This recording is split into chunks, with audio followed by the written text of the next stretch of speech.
Nos dice esta parte, pues nuestra referencia teórica. Dice así, el estudiante debe percatarse de que las especificaciones del Instituto Americano para la Construcción en Acero provee lo que el AISC determina que son las máximas cargas que debe considerarse para una estructura específica. Es decir, casi siempre se va a buscar pues como el peso mayor o la carga máxima que va a resistir un edificio para tomar eso como referencia para diseñar. Si a juicio del proyectista las cargas serán más desfavorables que los factores recomendados, entonces los valores ciertamente pueden incrementarse. Ejemplo, tú haces el cálculo, comienzas a hacer todo tu análisis y resulta que te quedan tornillos de, para las conexiones. Te quedan tornillos nada más de media pulgada. ¿De acuerdo? De media pulgada de diámetro. Y para tus columnas te quedaron columnas de 20 centímetros por 20 centímetros. Y tú dices, no, pero pues es que están muy esbeltas y en base a tu criterio, que obviamente esto se desarrolla básicamente con práctica. Entre más tiempo estés acercado a la parte del diseño estructural, pues te vas a familiarizar más con estos datos. Puede ser que tú a tu criterio digas, no, pues aunque el cálculo me dice que con 20, que con eso ya la libro, yo digo que por mi experiencia, pues vamos a darles mejor 25 por 25 y vamos a aumentar aquí de media pulgada al menos a 3/4. Si no es que nos vamos a ir pues hasta 1 pulgada si es que no se eleva demasiado el costo. También tenemos que hacer un análisis pues costo finalmente contra el beneficio que nosotros vamos a obtener. Pero sí nos los está diciendo aquí la normatividad, que si a tu juicio tú consideras que lo que te da como resultado es mínimo, bueno, tú puedes incrementar entonces esos valores para que la resistencia de la estructura pues no se vea afectada, no se vea dañada en algún modo. Nos dice entonces lo siguiente, como ejemplo, si el proyectista piensa que los valores máximos para viento y lluvia pueden ocurrir al mismo tiempo en su área, puede despreciarse el factor de 0,75. Me regreso acá. Aquí me dice, ejemplo, que puedes considerar o el viento o el sismo. En nuestro país no es o, en nuestro país se tienen que diseñar por ambos, es parte de nuestra normatividad. Siempre que diseñemos en nuestro país, tenemos un país que es altamente sísmico, tenemos situaciones de viento no tan recurrentes, es decir, no estamos en la ventosa en Oaxaca, pero sí tenemos situaciones atípicas en el resto del país donde el viento sí es un factor importante. Entonces, a tu criterio, tú podrías decir, no, yo voy a sumar carga muerta, más carga de viento, más la carga de sismo. No, no es una en lugar de la otra. Ahora, otro ejemplo que nos pone acá. Tenemos aquí el punto 75 que ya está multiplicando el punto 6 del viento. Entonces, lo que nos dice es que podemos quitar este punto 75 y poner directamente este valor completito que nosotros tenemos aquí. Eso es básicamente lo que nos está diciendo. También nos dice lo siguiente. El proyectista deberá de considerar cuidadosamente si las combinaciones de cargas especificadas cubren adecuadamente todas las combinaciones posibles para una estructura específica. Esto es un poco lo que yo mencionaba en la diapositiva anterior. No porque la fórmula diga viento o sismo, tú lo tienes que hacer así. No, tú a tu criterio puedes decidir que tiene que ser viento más sismo, más todas las demás cargas. Incluso tú podrías agregar aquí la de lluvia, por ejemplo. Es decir, estas fórmulas que nosotros estamos viendo es como, nada más son como tu guía para que tú puedas comenzar a tomar decisiones, pero no son exactamente fórmulas a diferencia de como las veíamos en estructuras de concreto. ¿Qué más? Dos dice, si se piensa que no puede tomarse la libertad de considerar cargas y combinaciones adicionales como parezca apropiado, esto es verdad para los métodos LRFD y ASD. Eh, Entonces, básicamente nos está diciendo que en ambos métodos tú eres libre de hacer combinaciones siempre que esas combinaciones sean más desfavorables, no que a tu beneficio digas, ay, pues yo voy a quitar la de viento porque si no me quedan unas columnas muy gruesas y me quedan unas traves muy peraltadas. No, al contrario, tiene que ser para que las condiciones realmente sean más críticas de lo que nos está diciendo aquí. Por eso inicia diciéndonos que esta normatividad ya aplica las cargas máximas, pero puede ser que en algunos lugares pues las condiciones sean todavía mucho más extremas que requieran combinaciones más complejas. Nos dice por último, los estudiantes pueden pensar que es tonto diseñar estructuras con factores de carga tan grandes como en el diseño LRFD y con factores de seguridad tan grandes en el diseño ASD.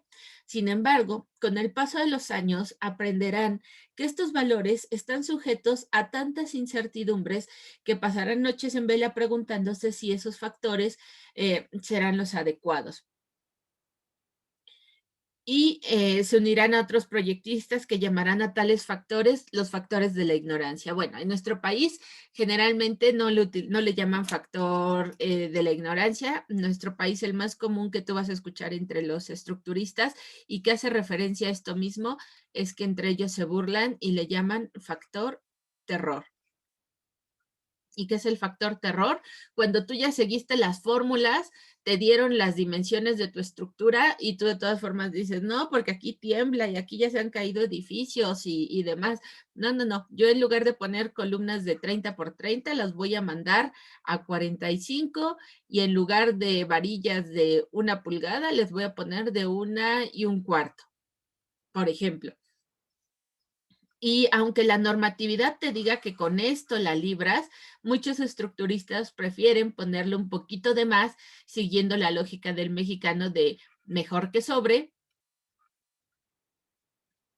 y no que falte.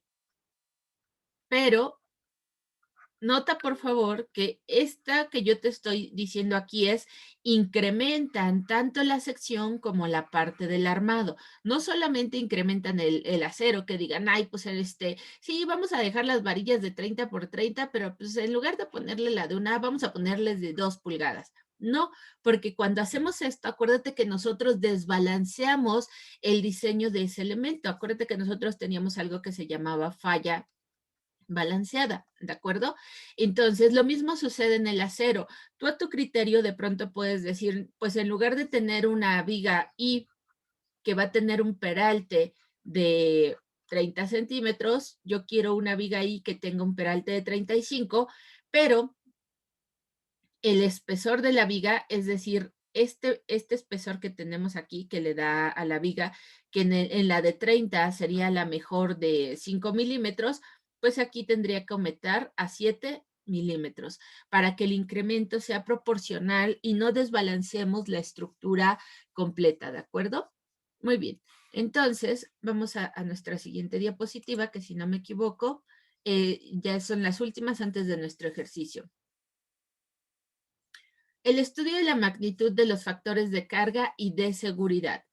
Bueno, esto ya es lo mismo que teníamos en el párrafo anterior. O sea, a mí aquí se me fue y lo puse doble. Ahora sí, ejemplo 1. Vamos a copiar esto, por favor, en tu libreta para que podamos iniciar con nuestro primer ejercicio. Nada más, por favor, dame chance antes de que empieces a copiar. Déjame poner estas para que Aldair las tenga. Y ahora sí, vamos a el primer ejercicio, por favor.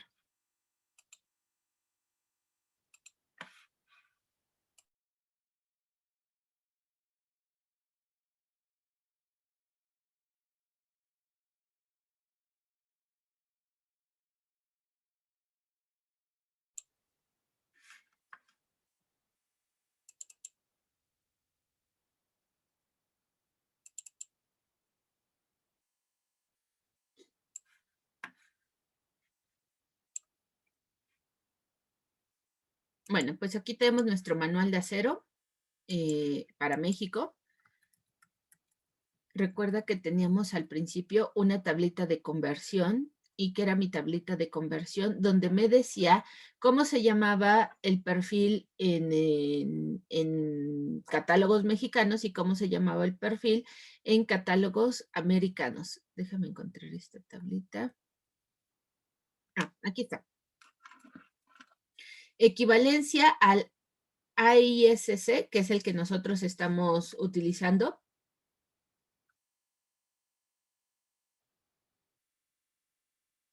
Aquí está.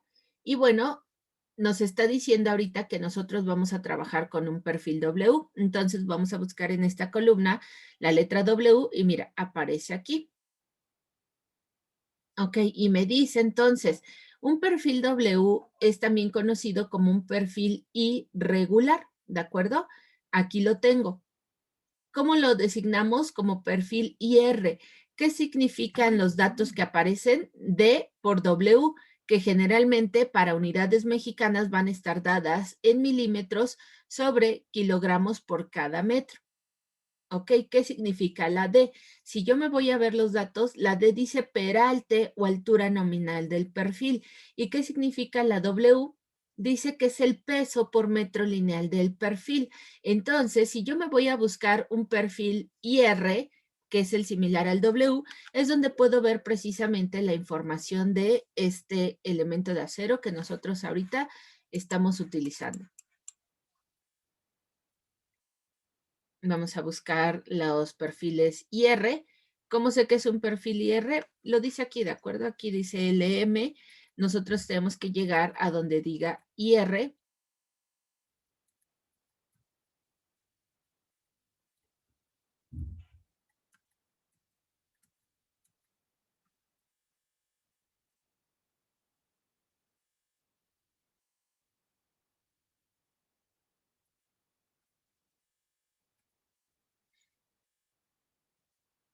IR, ¿de acuerdo? Aquí están nuestros primeros perfiles IR.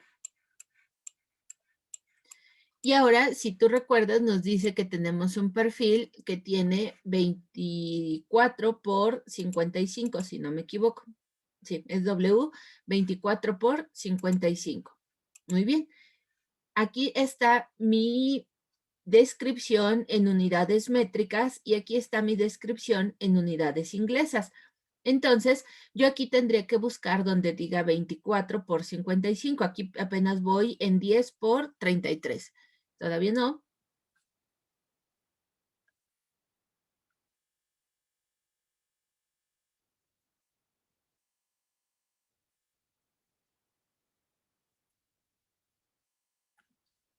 Ok, está en la anterior.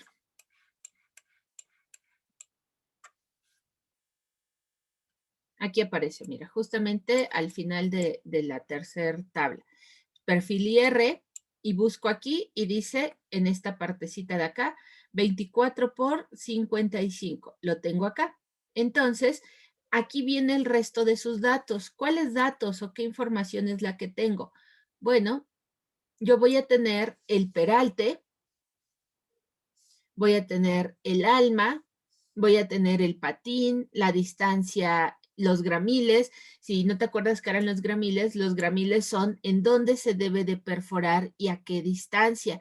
¿De acuerdo? Aquí nos está diciendo en dónde tienen que ponerse los barrenos. No es a mi gusto. Ya viene especificado en las tablas de acuerdo al tipo de perfil que nosotros tenemos e incluso nota acá, por favor, la recomendación del diámetro para sus sujetadores. Nos está diciendo que este perfil debería de tener un sujetador o una perforación para un tornillo máximo de este diámetro de milímetros que aparece acá y nos da el dato tanto en milímetros como en pulgadas. Entonces, si te das cuenta, un poquito al revés de la construcción en concreto, porque el concreto es muy específico, como nosotros armamos la cimbra y como nosotros hacemos el armado del acero a nuestra medida y a nuestro gusto, es como muy artesanal, si lo quieres ver así. Con el acero es al revés.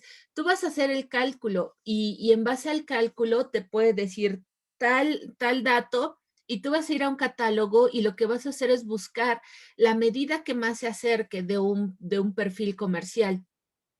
nos tenemos que ir por arriba, ¿de acuerdo? Si a ti por cálculo te dio un valor de que tiene que tener un peralte de 20, bueno, pues tendremos que buscar el más cercano a 20. Tú no puedes elegir 19.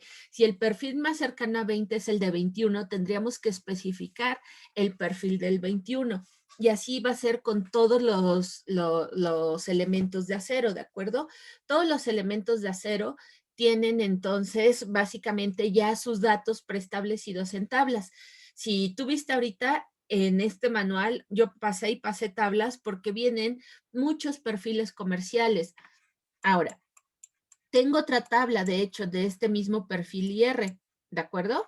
Esta misma información que me da en la siguiente tabla, que son datos que también vamos a estar utilizando más adelante, me está dando sus momentos de inercia, me está dando sus factores de pandeo, me está dando, por ejemplo, también su esfuerzo máximo a torsión, si no me equivoco, y bueno, toda esta información ya viene resumida así como tú la ves aquí en tablas. Incluso algunas páginas de acereras, de empresas que se dedican a hacer acero y que tienen su página en internet, si tú te metes a sus páginas, tienen ya como estas tablas automatizadas, tienen como unos cuadritos de búsqueda, así como en Google, donde tú puedes poner tu perfil. Tú ahí le pones perfil W24 por 55 y ya no tienes que estar buscando en hojas y hojas y hojas y hojas, sino que inmediatamente te da ya los datos resúmenes del perfil que tú quieres. Nada más hay que tener cuidado con estas páginas de internet, que su información esté basada o en el manual de acero mexicano, que es este, o en el manual de acero americano, que es el de la ISC, porque hay muchos que utilizan datos comerciales y no están estandarizados. Tenemos que tener cuidado de elegir los datos que sí están estandarizados porque son los que cumplen con los reglamentos y la normatividad, ¿de acuerdo? Más adelante les voy a enseñar una página donde pueden buscar esta información, pero primero quiero que se familiaricen con el manual. Ahora, ¿qué más? Generalmente, muchos estudiantes cuando empiezan a ver unidades como pies, libras, pulgadas, entran como en cortocircuito y inmediatamente se les empieza a complicar la vida porque a lo mejor les es difícil dimensionar en estas unidades.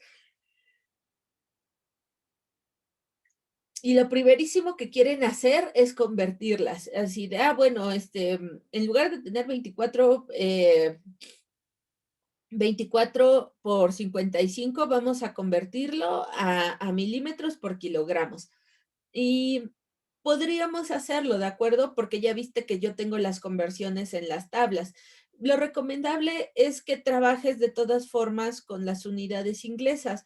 ¿Por qué? Esto ya lo habíamos hablado al principio, porque mucho material se importa de Estados Unidos. Y al ser material que viene de Estados Unidos, sus fichas técnicas, sus certificados de calidad del material y demás, van a venir en unidades inglesas. Por eso hoy en día todavía nosotros vamos a la ferretería y pedimos tornillos de 1/4 o de 3/4, porque es como se maneja generalmente el acero en el mundo. Como Estados Unidos es uno de los principales productores de acero, pues la gran mayoría de sus productos vienen en su sistema de unidades, que ellos todavía siguen utilizando el sistema inglés. Entonces, vamos más bien a tratar de familiarizarnos con las unidades en sistema inglés, ¿de acuerdo? Ok, ¿qué otra cosa es importante del ejercicio? Voy a volver a leer. El sistema de entrepiso interior mostrado en la figura tiene secciones de 24 por 55, separadas a 8 pies entre centros. ¿Qué quiere decir esto? Que aquí donde aparecen las líneas punteadas, estas es una viga, es decir, aquí hay una viga W 24 por 55. Aquí donde aparece esta otra, pues hay otra viga W 24 por 55, y aquí hay otra, y aquí hay otra. Ahora, me dice lo siguiente, a eje de quién, de mis vigas, es decir, aquí donde está pasando su eje, tienen una separación de cuánto, de 8 pies, que de hecho son las cotas que nos está dando en la parte de abajo. Muy bien, pero ¿por qué nos sombrean esta zona gris? Nos lo sombrean por lo siguiente, porque esta viga no carga todo el peso que hay entre el claro de una viga y otra, solamente carga hasta la mitad. La otra mitad lo va a cargar pues la siguiente viga. Entonces, esta viga W va a cargar pues esta otra mitad que aparece acá. Esta viga W carga la mitad de un lado y carga la mitad del otro lado. ¿Cuánto es la mitad de 8 pies? Pues 4 pies. Entonces, por eso me dice carga 4 pies de un lado y carga 4 pies del otro lado. ¿Por qué solamente consideran un pie? Porque cuando nosotros hacemos el análisis de una losa, y esto para que lo tengas presente siempre, se hace nada más el análisis unitario. ¿Qué quiere decir un análisis unitario? Vamos a analizar una unidad y después, en base a esta unidad, pues yo ya lo puedo multiplicar por el resto de mi losa. Por eso vamos a considerar solamente un pie.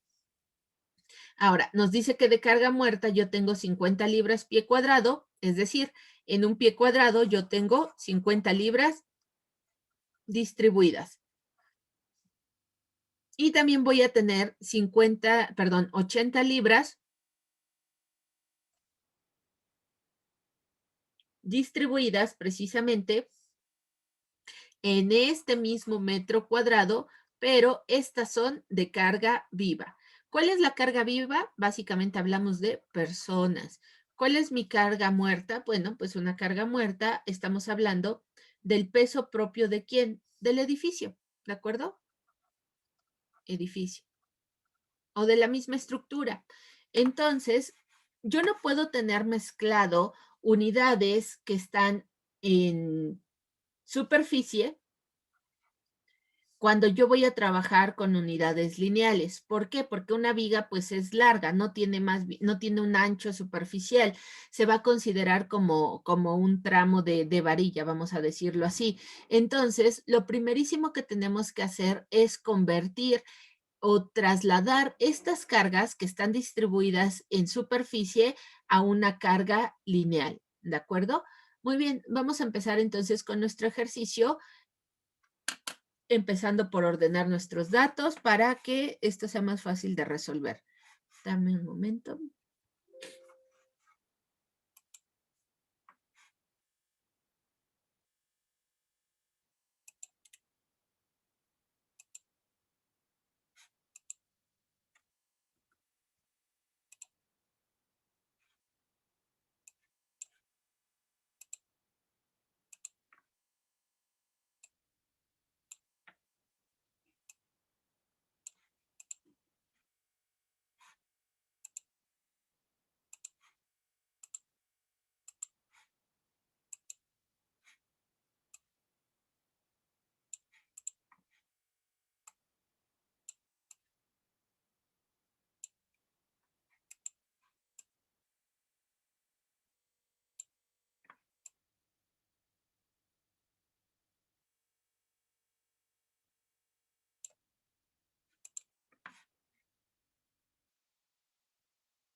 Y bueno, pues como en todos nuestros ejercicios, lo primero que vamos a hacer es empezar por nuestros datos.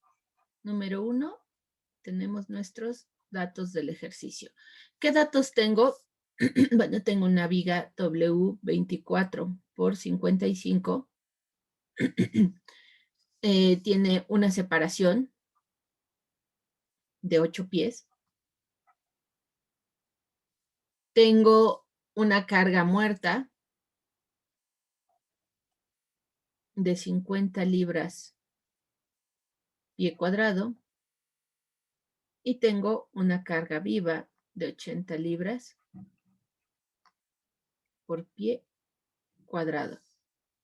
Y nos pide que determinemos la carga gobernante en libras pie o que cada viga debe de soportar. Y si tú te acuerdas, al principio de nuestra sesión del día de hoy, yo mencionaba el término carga gobernante. ¿Qué es una carga gobernante? Nuestra carga gobernante es la carga máximo, la carga de mayor peso que va a regir finalmente a nuestro ejercicio, la más crítica. Muy bien, ¿cómo le vamos a hacer para determinar esa carga crítica? Ya tengo mi diagrama, ¿de acuerdo? Entonces ya no lo voy a dibujar porque es el que nos está dando la imagen. Este sería mi paso 2, que es mi diagrama. ¿Cuál es mi paso 3? Bueno, nuestro paso 3 generalmente son las fórmulas, pero ahorita me las voy a brincar. Voy a pasar directamente a iniciar con nuestra solución, ¿de acuerdo? Me voy a mi paso 3, que es la solución. Lo primero que yo voy a hacer, y que era lo que mencionaba, es que yo tengo que transformar estas cargas que yo tengo en superficie a lineal, porque me pide la carga que cada viga debe de soportar. Es decir, es una carga que debe de estar distribuida solamente a lo largo de la viga. ¿Cómo le voy a hacer para determinar eso? Bueno, lo primero es, ¿cuánto pesa cada viga por cada pie lineal? Que era lo que hablábamos en un principio. Por cada pie lineal pesa 55 libras, ¿de acuerdo? ¿Qué quiere decir eso, Cristian? Que además de estas 50 libras que ya carga el edificio por sí solo, debo de sumarle también el peso de la viga, porque la viga misma también es parte de la carga muerta que yo debo de considerar en total.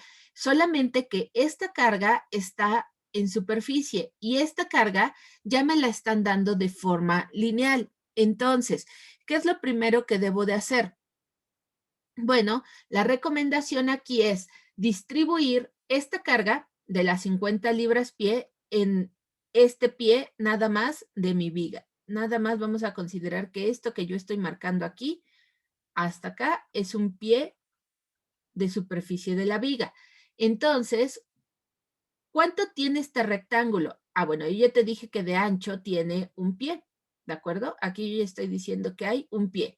¿Cuánto tiene de espesor? Ah, bueno, pues como está diciendo que carga la mitad de un lado y la mitad del otro, carga 8 pies, ¿de acuerdo? Entonces, ¿cuánto hay aquí de superficie de losa que va a cargar esta viga?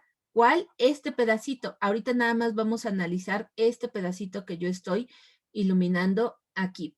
Bueno, pues entonces va a cargar 8 pies nada más este pedacito. Entonces, la sustitución quedaría así. Para determinar mi carga muerta va a ser las 55 libras que ya pesa la viga por sí sola por cada pie, más los 8 pies que tiene de aquí hasta acá, pero así, entre corchetes, porque estos 8 pies van a multiplicar ¿a quién? A esta carga que yo tengo aquí, que me está dando el ejercicio como dato, a 50 libras por pie cuadrado. Ok, primero el paréntesis, 55 libras pie, sigue pasando, más, voy por mi calculadora,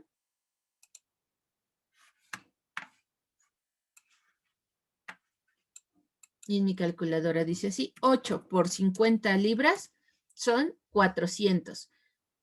Aquí queda por 400. Atención aquí, pies por pies cuadrados me van a quedar solamente libras sobre pie, porque se va a ir este pie con este cuadrado que yo tengo acá. Si te das cuenta, ya tengo las mismas unidades en ambos lados. Entonces, ¿qué me falta? Sumar nada más. 455 libras por cada pie. Ahora sí, ¿qué estoy diciendo con esto? Por cada pie que yo tengo aquí, así, estoy cargando en mi viga 455 libras, que ya es distribuida esta carga que me están dando aquí, más el peso propio de la estructura. Ambas forman mi carga muerta. ¿Ok? Entonces ahora me paso nuevamente a mi carga viva. ¿Cómo determino la carga viva? Siguiendo la misma lógica, yo voy a decir carga viva va a ser igual. En la carga viva no tengo otro dato, ¿de acuerdo? En la carga viva, pues es la única que me están dando aquí, que es la de 80 libras pie, pues entonces lo único que voy a hacer es este mismo procedimiento de acá. Por cada 8 pies, que es este ancho, por cada 8 pies, yo lo voy a distribuir por ¿cuánto? Por mis 80 libras pie cuadrado.